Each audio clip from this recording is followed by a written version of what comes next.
Hadirin bapak-bapak, ibu-ibu jamaah salat zuhur Masjid Baitul Hasib yang dimuliakan dan selalu dirahmati Allah tabaraka wa taala. Kita akan lanjutkan kajian fikih 4 mazhab kita yang sudah memasuki subbab.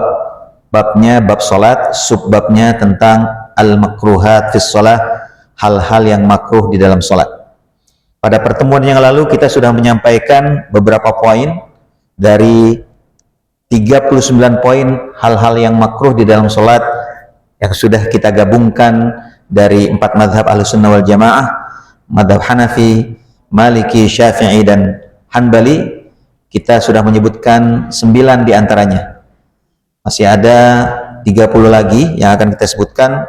Kita tidak perlu cepat-cepat, kita akan sebutkan sesuai dengan keterbatasan waktu yang kita miliki.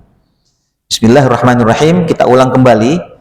Yang dimaksud dengan hal makruh adalah sebagaimana pengertian makruh menurut jumhur ulama ahlu sunnah, yaitu ma yuthabu ala tarkihi wa la yu'aqabu ala fi'lihi. Apa saja yang diberikan pahala bagi yang meninggalkannya dan tidak berdosa bagi yang melakukannya. Ini kemudian dikenal oleh para ulama dengan istilah makruh tanzih. Karena nanti dalam mazhab Hanafi ada lagi pembagian makruh yang mendekati haram, namanya makruh tahrim. Maka yang akan dikaji di sini pengertiannya adalah makruh tanzih secara umum, kecuali dalam kajian dan pemahaman mazhab Hanafi dia berbeda sedikit antara makruh tanzih secara umum menurut para ulama fikih dan makruh tahrim. Yaitu menurut mazhab Hanafi, makruh tahrim adalah sesuatu yang dilarang oleh syara', dilarang oleh agama dengan dalil yang dhanniyus thubut. Baik, kita akan lanjutkan hal-hal makruh. Ini yang pertama, yang kedua, yang ketiga sudah kita sampaikan. Kemudian yang keempat, yang kelima, yang keenam juga sudah kita sampaikan tentang mengulang Al-Fatihah. Kemudian kita lanjutkan yang berikutnya, para fuqaha sepakat bahwa membaca surat dengan urutan terbalik atau tidak sesuai dengan urutan dalam mushaf Al-Quran hukumnya makruh. Ini juga sudah kita sampaikan, tidak apa kita ulang. Seperti membaca surat Al-Ikhlas lalu di rakaat yang berikutnya membaca surat Al-Kafirun. Maka ini makruh kata para ulama karena urutannya terbalik. Menurut mazhab Maliki, makruh hukumnya membaca surat atau menyempurnakannya dalam ruku dan sujud. Ruku dan sujud untuk tasbih. Bahkan jika menyempurnakan bacaan Al-Fatihah dalam ruku. Karena ada sebahagian imam yang lebih cepat bacaan Al-Fatihahnya sehingga makmum belum selesai membaca Al-Fatihah, lalu imam sudah takbir untuk ruku, maka makmum ikut ruku, takbir. Sementara sisa Fatihahnya dibaca sebahagian di saat ruku. Maka ini juga menurut mazhab Maliki adalah makruh. Bahkan kalau terlalu lama bisa membatalkan sholat karena termasuk fardu surat Al-Fatihah. Tapi menurut Hanafi hal itu makruh saja. Kenapa? Karena Fatihah bukan rukun menurut Hanafi. Jadi dia tidak sampai kepada fardu, dia sampai hanya kepada wajib. Nah, juga satu lagi di dalam hukum syar'i menurut madhab Ahlussunnah wal Jamaah secara menyeluruh, secara umum itu hukum syar'i itu ada 5. Tapi menurut madhab Hanafi ada 7. Ya. Jadi wajib, yang lebih rendah sunnah, kemudian sebaliknya haram, yang lebih rendah makruh, kemudian mubah. 5. Tapi menurut Hanafi dia lebih detail. Ya. Wajib itu ada yang lebih tinggi lagi, yaitu fardu. Sementara menurut jumhur ulama, wajib dengan fardu sama. Fardu adalah wajib, wajib adalah fardu. Sementara mazhab Hanafi, fardu lebih tinggi karena dia ditetapkan oleh dalil-dalil yang qat'iyyus tsubut.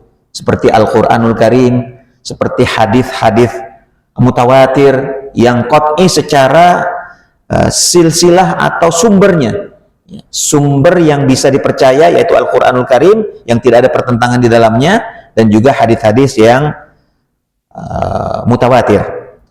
Maka yang selain itu, maka dia tidak qat'i tsubut. Kalaupun qat'i pasti, tapi juga tidak berdasarkan thubutnya, sumbernya, tapi dia mungkin dalalahnya, maknanya, dan seterusnya. Maka dalam mazhab Hanafi, membaca surat Al-Fatihah itu wajib, bukan fardu, sehingga tidak membatalkan kalau ada orang yang menyempurnakannya di dalam ruku. Menurut mazhab Maliki, boleh membaca surat dalam sujud dengan niat berdoa. Dalam sujud kan tidak boleh baca surat.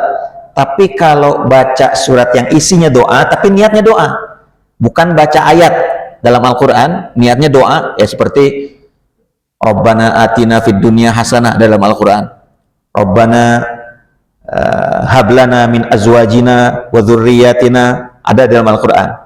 Kemudian apalagi, Rabbana la tuzigh qulubana, ya, dan seterusnya. Niatnya untuk berdoa, maka itu nggak apa-apa. Tapi kalau niatnya membaca surat, tidak boleh. Sedangkan berdoa dalam ruku dan sebelum tasyahud awal dan akhir hukumnya makruh.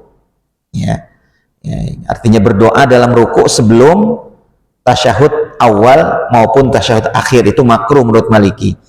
Membaca tasyahud dengan suara keras juga makruh. Jadi tasyahud itu bacanya jangan jahar, tapi sir, ya, seperti baca sholat zuhur, sholat asar, sir, tidak terdengar, bukan dikeraskan. Kemudian selanjutnya memain-mainkan tangan di pakaian, badan, janggut dimain-mainin, digini-gini, ya.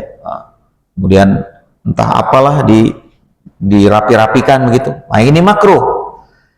Meletakkan tangan di mulut atau menutup hidung tanpa keperluan pun makruh. Jadi kalau nanti dalam makruh setelah ini ada beberapa poin setelah ini, itu ada namanya tatha'ub. Tatha'ub itu menguap. Menguap itu makruh, baik di dalam sholat maupun di luar sholat. Ya, sehingga kata Nabi SAW, orang yang akan menguap, hendaklah dia menahan. Ya, nanti kita akan sampai ke situ. Nah, ini bukan karena menguap, ya, ditutup mulutnya, tetapi ya nggak ada keperluan. Entah kenapa, ya hidungnya diapa-apakan gitu, kemudian mulut, kemudian telinga, kemudian apa gitu, tangan bergerak-gerak terus. Maka ini makruh. Bahkan menurut Hanafi makruhnya makruh tahrim. Dalilnya adalah riwayat Imam Al-Qadha'i dari Yahya ibn Abi Katsir yang berbunyi Allah telah memakruhkan tiga perkara, yaitu bermain-main atau melakukan gerakan tidak perlu di dalam sholat, berbuat keji ketika puasa, dan tertawa di kuburan. Hanya orang kalau kuburan itu dimakruhkan, ya, untuk tertawa, ya, cerita-cerita rame-rame, ya, untuk apa? Ya, orang lagi berduka cita, mau menguburkan, ya ditahan dulu lah. Ngobrol-ngobrol yang bikin ketawa-ketawa, yang bikin apa, ditahan dulu. Rasulullah SAW bersabda dalam hadis yang diriwayatkan oleh Ibnu Majah, janganlah kalian membunyikan persendian tulang kalian ketika sholat. Begitu juga membunyikan persendian, ya. Ini persendiannya dibunyi-bunyikan, mungkin untuk tidak pegal atau apa, ya. Kemudian jari mungkin diretak-retak dan seterusnya, ya. Maka ini juga dimakruhkan. Imam Abu Dawud meriwayatkan dari Abu Hurairah radhiyallahu anhu bahwa Nabi SAW melarang seorang laki-laki menutup mulutnya ketika sedang sholat. Nah, jadi melarang di sini maksudnya makruh, ya, melarang menutup mulut ketika sedang sholat. Dan makruh hukumnya bagi perempuan memakai niqab dalam sholat karena wajahnya tidak termasuk aurat. Ini pendapat yang terakhir adalah pendapat para ulama yang mengatakan wajah itu bukan aurat. Sebab ada lagi ulama yang lain yang mengatakan wajah wanita itu aurat. Nah, itu lain lagi. Ini yang berpendapat bahwa wajah perempuan tidak termasuk aurat. Ulama mazhab Hambali berpendapat boleh melakukan sedikit gerakan ketika sholat jika memang diperlukan, seperti membopong anak kecil ketika sholat fardu. Maka ini juga ada catatannya, membopong atau menggendong anak kecil ketika sholat fardu, ya anak kecilnya yang seperti apa? Nah, kalau di sini dalilnya adalah Rasulullah SAW membopong Umamah, lalu menurunkannya lagi. Umamah kalem, anaknya kalem. Nah, anak-anak sekarang kan ada yang kalem kayak Umamah, ada yang kecicilan, ya. Baru diturun minta digendong. Nah, kita lagi sholat, ya, dengan alasan ini, dengan dalil ini digendong. lagi gendong minta turun, naik lagi manjat. Ya, akhirnya bukan hanya mengganggu orang tuanya yang lagi sholat, tapi juga mengganggu yang di sebelahnya, kanan kiri terganggu, karena ya pasti akan melirik dan seterusnya. Ya, maka itu lain lagi. Abu Qatadah dan Aisyah meriwayatkan bahwa suatu hari Aisyah pernah minta dibukakan pintu. Ini juga bergerak untuk sesuatu yang dibutuhkan. Rasulullah SAW membuka pintu meskipun beliau sedang sholat. Dalam sebagian riwayat, sholatnya di sini adalah sholat sunnah, bukan sholat fardu. Jika kelihatan kalajengking ketika sholat, maksudnya binatang buas atau binatang berbahaya, binatang berbisa, ya, ular, kalajengking, ya, dan yang lain-lainnya, beliau melangkah mendekatinya lalu mengambil sendal. Ya, sendal di sini maksudnya apa saja, ya, untuk membunuhnya. Ya, kalau sendal nggak bisa ngebunuh, ya pakai apa yang bisa membunuh binatang yang berbahaya tersebut. Lantas mengembalikan sendal itu pada tempatnya. Ini tidak makruh menurut kesepakatan para ulama. Kenapa? Karena ad-dararu yuzal. Bahaya itu harus segera disingkirkan. Karena sekali antuk bisa mematikan, berbahaya. Ya, maka itu didahulukan, ya, dibolehkan. Madzhab Hanafi memakruhkan membopong anak dalam sholat. Ya, bahkan madzhab Hanafi memakruhkan. Menurut mereka, hadis yang membolehkan sudah dihapus dengan hadis lain, yaitu sesungguhnya sholat adalah kesibukan menghadap Allah Subhanahu wa Ta'ala, sehingga tidak ada kesibukan lain kecuali kesibukan berhubungan dengan Allah Subhanahu wa Ta'ala. Sehingga gerakan dalam sholat yang melebihi dari dilakukan oleh Nabi SAW dapat membatalkan sholat, baik ada keperluan maupun tidak, kecuali darurat. Kalau darurat semua sepakat. Ya.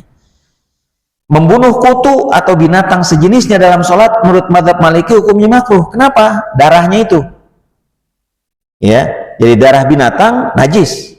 Kalau dia keluar itu bisa jadi ada najis di dalam sholat, sehingga kalau kita dibunuh kemungkinan darahnya akan keluar dan mengenai tempat sholat atau mengenai pakaian sholat, baju dan seterusnya. Menurut Hanafi dan Hambali, mengangkat atau mengumpulkan kain dengan kedua tangan ketika ruku dan sujud atau merapikan rambut hukumnya makruh tahrim.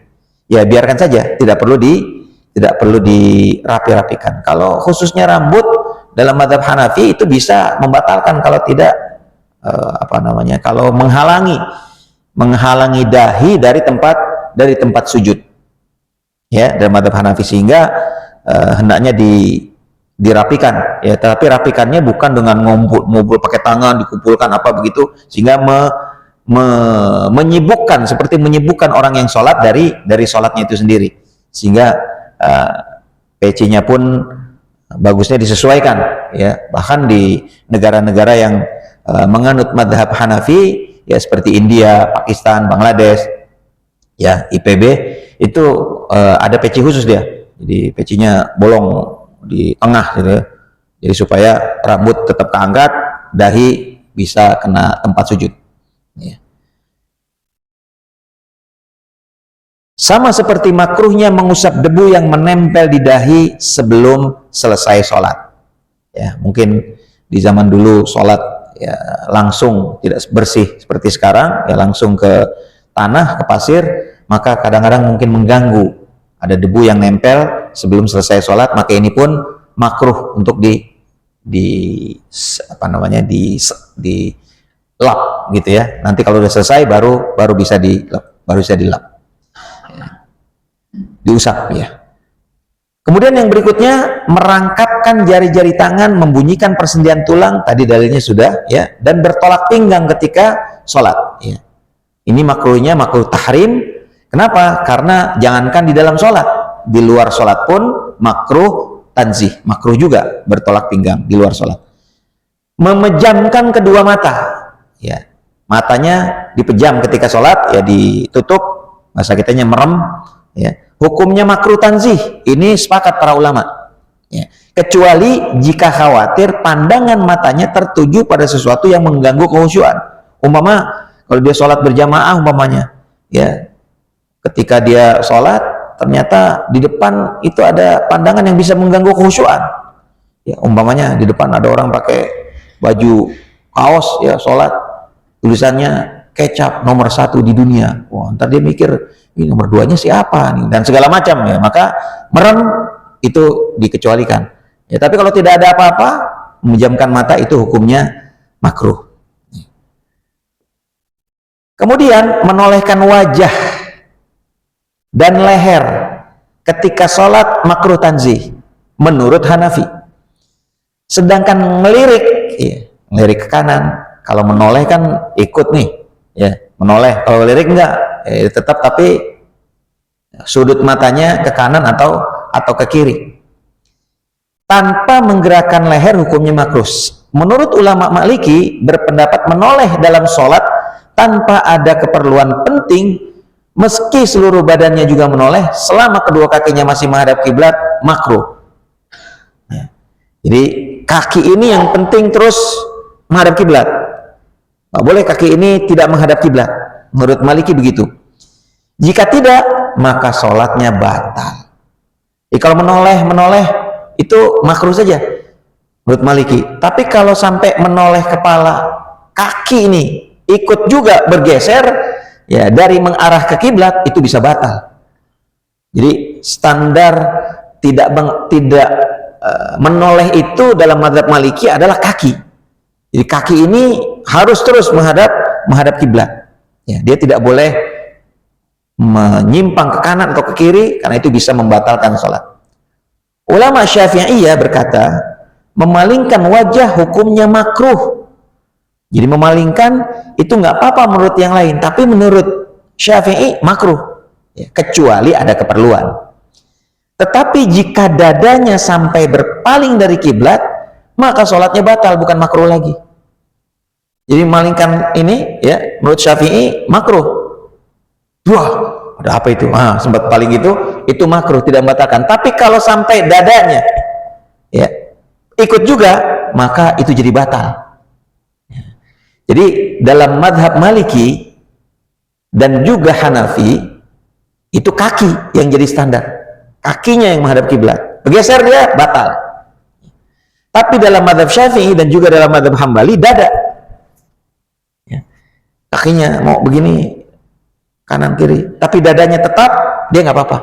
Makanya nanti dalam mengucapkan salam dalam madhab Syafi'i, begitu juga Hambali, mengucapkan salam itu jangan sampai terlalu ke kanannya, sampai terlalu ke kanan, ke kirinya jangan sampai terlalu ke kiri, khawatir saddan lidzari'ah, khawatir ikut ini, makanya sedikit aja, Assalamualaikum warahmatullahi, Assalamualaikum warahmatullahi, supaya ini tidak ikut, karena kalau terlalu gini khawatir dia ikut, jadi sudah berubah, tidak menghadap, dadanya tidak menghadap kiblat lagi, batal sholatnya. Begitu menurut Syafi'i.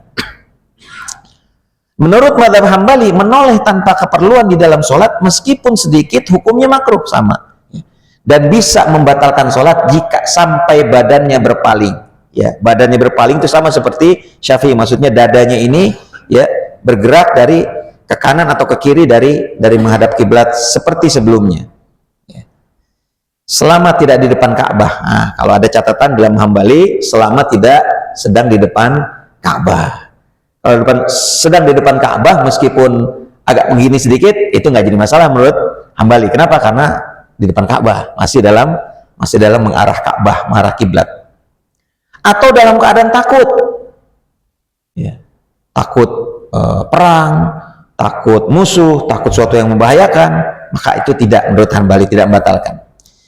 Jika hanya menolehkan wajah dan dada dari arah kiblat, maka sholatnya tidak batal, karena tidak memalingkan seluruhnya.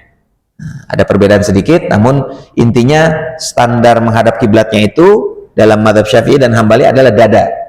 Sementara dalam Maliki dan Hambali, Maliki dan Hanafi itu kaki, ya, lurus menghadap kiblat. Yang berikutnya, memandang ke langit, melihat ke atas sholat, ya, jelas makruh, ya, menurut kesepakatan ulama, kecuali jika ingin mengambil pelajaran dengan memandang tanda-tanda di langit, maka hal ini tidak makruh menurut Maliki. Atau ketika bersendawa, lalu memandang ke langit, tidak makruh menurut Hambali. Jadi perbedaannya begitu sedikit, ya. Berdiri dengan satu kaki, kecuali kecuali darurat atau ada uzur syar'i yang lainnya, makruh. Jadi hendaknya dua kaki. Ya, kenapa berdiri? Kecuali ada masalah di kakinya, ya, atau orang yang memang cacat gitu. Tapi kalau tidak, maka dua kaki, jangan satu kaki. Kalau satu kaki makruh. Ulama Maliki menambahkan bahwa termasuk makruh menyatukan kedua kaki selama sholat. Jadi selama sholat kaki ini jangan disatukan begini, ya, menurut Maliki. Jadi dikasih jarak, ya. Kasih jarak, jangan disatukan. Disatukan seperti ini makruh. Ulama Syafi'i menuturkan bahwa mengedepankan salah satu kaki atau menempelkan keduanya dalam sholat termasuk makruh. Jadi sama dengan Maliki, dalam Syafi'i itu makruh menyatukan atau ini lebih depan atau ini lebih depan. Ya, tidak sama, tidak rata. Menuturkan bahwa mengedepankan salah satu kaki dan menempelkan keduanya termasuk makruh jika tanpa uzur, tetapi boleh istirahat dengan salah satu kaki jika terlalu lama berdiri. Ya kalau sekarang sih sholat nggak ada yang lama-lama lah orang, ya, orang sholat 5 menit ya udah lama, itu 5 menit 7 menit udah lama, ya. 10 menit aja makmum udah kasih catatan, itu ini imamnya siapa nih, besok-besok jangan dia nih, gitu biasanya begitu ya, nggak lama-lama, lagi sampai panjang bacanya, wah udah dihindari biasanya itu imam itu. Tapi biasanya kalau Ramadan ya ayatnya panjang, apalagi 10 hari terakhir, ya tentu sebagian orang mencari yang sholatnya lama. Nah maka dalam keadaan seperti itu, kadang-kadang ya mungkin ada bapak-bapak, ibu-ibu di sini yang sudah mulai mengikuti 10 malam terakhir Ramadan, umpamanya sholat, ya sholat sunnah itu 1 juz, atau 10 hari terakhir itu ada yang 3 juz, sehingga 10 hari terakhir khatam, ya. Maka ini kan nggak mudah. Ya, jangankan kaki, mata juga susah itu nggak menemani. Ya. Mata ngantuk, ya belum terbiasa baca 3 juz. Berapa rakaat 3 juz gitu. Ya 3 juz kan berarti 1 juz itu ada 20 halaman, 10 lembar Mushaf Madinah. Kalau 10 lembar kali 3, 30 lembar. Kali 2, 60 halaman. Ya. Baca ya mungkin pegal ya. Nah, maka itu boleh ya, selama berdiri tidak makruh untuk istirahat. Sholat sambil menahan buang air kecil, ya, dia mau pipis komat, waduh, kalau saya ini masbuk saya ini, ya, udahlah sholat aja, ya. Sholat sambil goyang kanan goyang kiri, nahan nih mau pipis dia, ya, nahan, imamnya baca panjang lagi, waduh panjang banget nih imam ini, udah nggak tahan. Nah ini bahaya. Itu kalau di kita nih, alhamdulillah di masjid-masjid di Indonesia, ya, atau di Asia Tenggara lah, di Malaysia, di Brunei, di Singapura, ya, toilet itu nggak jauh lah dari tempat sholat, ya kan? Nah ini tempat sholat samping, paling jauh bawah dikit turun, nggak jauh. Tapi kalau di Masjidil Haram, Masjid Nabawi, itu lain lagi tuh, udah masuknya nggak mudah, terlambat dikit luar dapatnya. Ya. Apalagi yang malas, ya, walaupun di dalam masih kosong, di luar aja udah. Kenapa? Masih Masjidil Haram, masih Masjid Nabawi, malas gitu. Kenapa? Karena kalau udah masuk, apalagi mau pipis musim dingin itu, ya, mau pipis masuk, baru sholat qobliyah belum qomat sudah mau pipis rasanya, keluar nggak dapat, bisa masuk lagi, orang udah penuh. Ya kan, bagaimana ini, udah tahan aja. Tahan. Begitu mulai rakaat pertama, waduh pengen pipis banget, wah ini rapat, ya. Maka menahan buang air kecil atau buang air besar itu sama, ya, termasuk makruh. Atau menahan kentut jika waktunya masih panjang dan sedang sangat lapar juga sama makruh. Sangat lapar, makanan udah ada, makan dulu. Udah lapar banget, ya, makan udah ada, sholat dulu. Ya udah, jadi sholat ingat makan. Makanya kata guru saya dulu almarhum, mendingan makan ingat sholat apa sholat ingat makan, katanya begitu. Ya, makan ingat sholat ya masih bagus ya, makan ingat sholat. Kalau sholat ingat makan, sholatnya tidak khusyuk. berdasarkan kesepakatan para ulama. Sedangkan menurut ulama madhab Hanafi, menahan buang air kecil atau buang air besar tahrim, makruhnya makruh tahrim lagi, mendekati haram. Ya, kalau yang lain makruh biasa. Sholat juga makruh dilakukan ketika kondisi sedang ngantuk berat, sehingga tidak konsentrasi dengan bacaan yang sering lupa, apalagi sampai bacaannya salah. Ya, qul ya ayyuhal kafirun la a'budu ma ta'budun wa antum a'biduna ma a'bud. Salah itu nanti, lanya hilang, manya hilang, mau lagi ngantuk banget gitu. Ya. Kenapa? Kayak namanya orang ngantuk berat, apa aja kadang-kadang suka salah. Meskipun Fatihah biasanya nggak pernah salah kalau Fatihah. Kemudian yang berikutnya, jika sholat di tanah terbuka, sholat di tanah terbuka artinya tidak di masjid yang rapi seperti ini, meludah atau mengeluarkan dahak ke depan atau ke samping kanan makruh.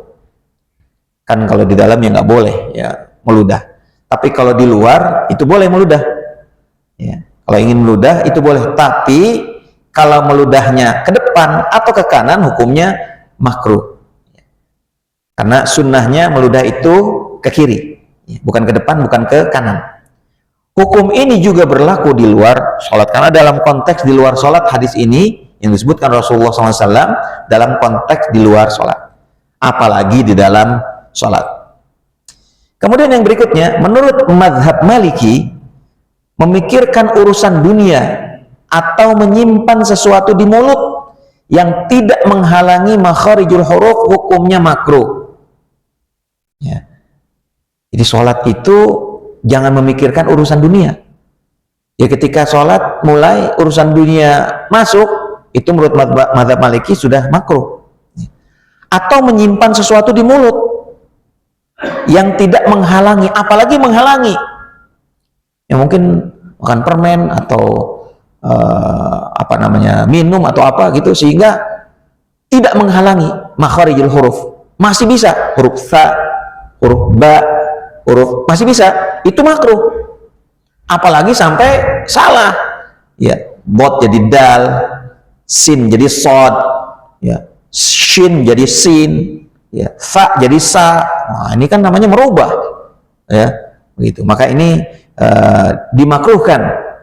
Namun jika menghalangi malah batal. Ya, para ulama mengatakan tidak menghalangi makharijul huruf itu makruh. Bahkan menurut Hanafi tahrim makruhnya. Ya. Tapi kalau sudah menghalangi makharijul huruf, jadi makharijul huruf berubah. Ya, shad jadi sin, shin jadi tha, ya, sin jadi shin dan seterusnya. Ain jadi alif, jadi hamzah, hamzah jadi ain.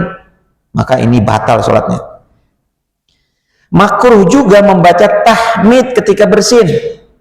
Ketika bersin kan Rasulullah SAW mensunnahkan untuk membaca alhamdulillah kan gitu. Ya, apabila kalian bersin, idza atisha ahadukum falyahmadillah. Ya, apabila kalian atish, apabila kalian bersin, falyahmadillah, maka bacalah alhamdulillah. Hashim, alhamdulillah.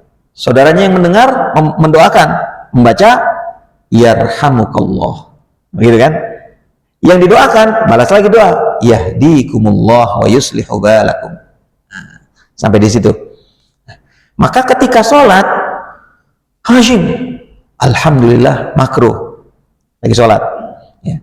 Atau menggaruk badan dengan garukan pendek tanpa uzur, ya, menggaruk badan dengan garukan pendek tanpa uzur, ya, itu juga makruh. Garukan panjang membatalkan sholat, lama itu batal sholatnya. Ya. Makruh juga sengaja tersenyum. Entah kenapa dia tersenyum. Mungkin ya ketika sholat dia ingat kemarin lagi ada apa gitu, sehingga tawa dia sendiri, senyum dia sendiri. Nah, maka ini juga makruh. Apalagi tertawa. Waduh, sholat nggak tahu ketawa. Mungkin ada juga yang bergurau lagi sholat. Ya, kadang-kadang juga ada orang dewasa, bukan hanya anak ya. Dewasa juga senang bergurau lagi sholat. Ya, saling ganggu dan seterusnya. Maka kalau tertawa seperti itu, maka membatalkan sholat. Meskipun terpaksa, maka sholat itu memang bainal abdi wa rabbihi, antara seorang hamba dengan Tuhannya, dengan Allah Subhanahu wa taala, jangan di intercept dengan yang lain-lain, diganggu dengan yang lain-lain. Menurut ulama mazhab Hambali, makruh hukumnya sholat sambil membawa sesuatu yang menyita konsentrasi sholat. Umpamanya HP, ya. HP-nya lupa di silent atau lupa dinonaktifkan. Ya. Orang lagi sholat zuhur, tenang gitu kan, udah mau salam, lagi tenang, tiba-tiba ada yang bunyi, gitu kan, nah, itu pasti mengganggu. Ya. Pernah di satu momen itu di masjid, di mana dekat pasar gitu, pernah ada tuh lagi sholat Jumat. Ya. Sholat Jumat kan suaranya jahar ya bacaannya.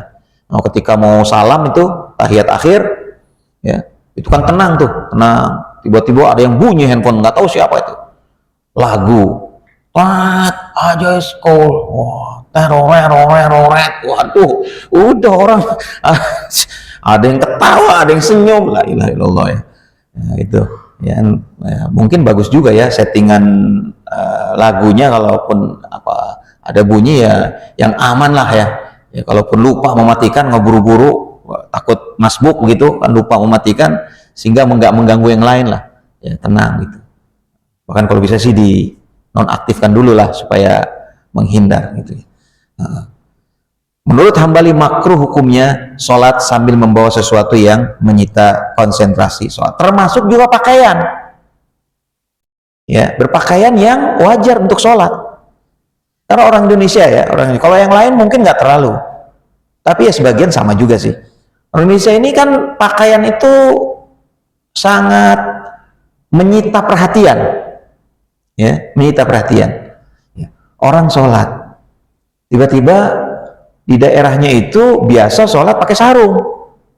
Tiba-tiba ada orang baru datang di wilayahnya, kemudian azan, ya, sholatnya di situ, ya dia nggak pakai sarung, pakai celana.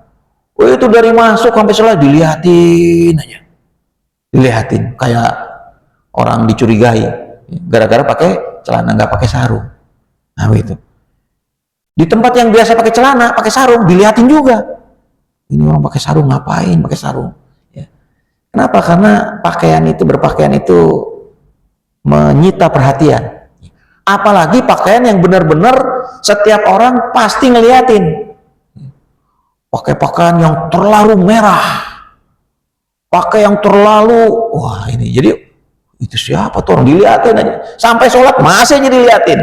Ya, maka kalau bisa yang seperti itu dihindari, ya, karena ini makruh, mengganggu konsentrasi sholat. Yang berikutnya at-tatha'ub, ya, menguap.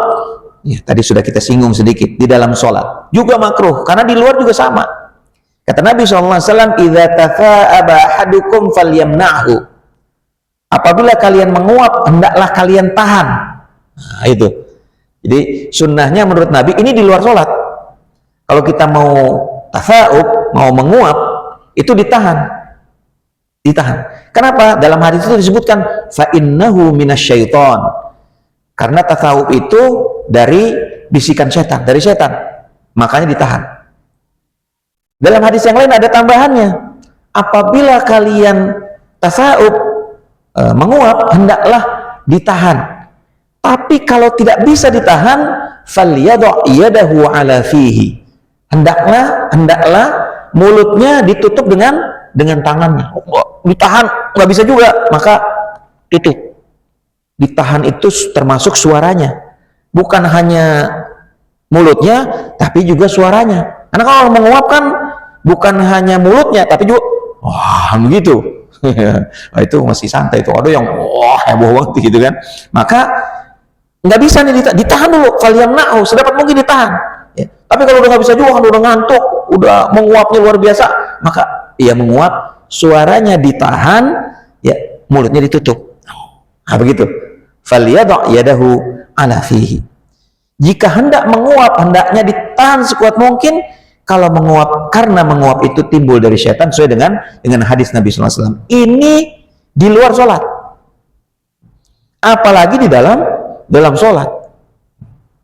Wah, Ya udah, orang orang udah pasti, ini orang kenapa ini? Ya kan?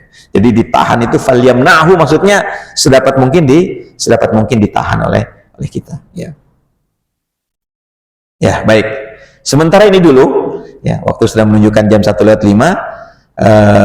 Insya Allah masih ada beberapa lagi. Ini kalau nggak salah ini poin ke 19 ya, ini tidak dikasih angka ya. Kalau saya tidak salah ini poin ke 19, masih ada 20 poin lagi insya Allah ya tentang al-makruhat, perkara-perkara yang dimakruhkan di dalam salat.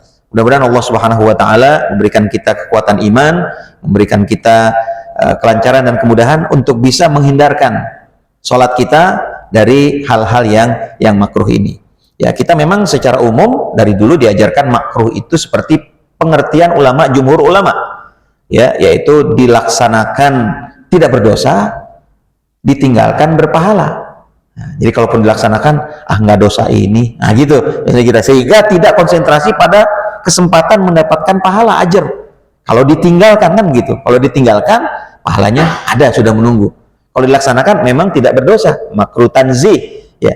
Tapi nanti kalau kita berbicara tentang madhab Hanafi, ada lagi makruhnya bukan hanya tidak berdosa, makruhnya mendekati haram. Ya, kenapa? Karena kalau terus-terusan makruh tahrim dilakukan, bisa-bisa jatuh kepada haram, begitu menurut madhab Hanafi. Maka konsentrasinya seharusnya ketika disebutkan makruh bukan tidak berdosa ketika dilaksanakan, bukan itu, tetapi dia akan mendapatkan pahala yang besar ketika ditinggalkan. Nah, jadi kita berupaya sekuat tenaga untuk meninggalkan al-makruhat, perkara-perkara yang makruh di dalam sholat. Insya Allah kita akan lanjutkan pada kesempatan yang akan datang. Wallahu a'lam bishawab. Aqulu qouli hadza astaghfirullahaladzim li wa lakum wa sallallahu ala sayyidina wa habibina Muhammad wa ala alihi wa ashabihi wa wasallam walhamdulillahi rabbil alamin. Al-afu minkum, wassalamu alaikum warahmatullahi wabarakatuh.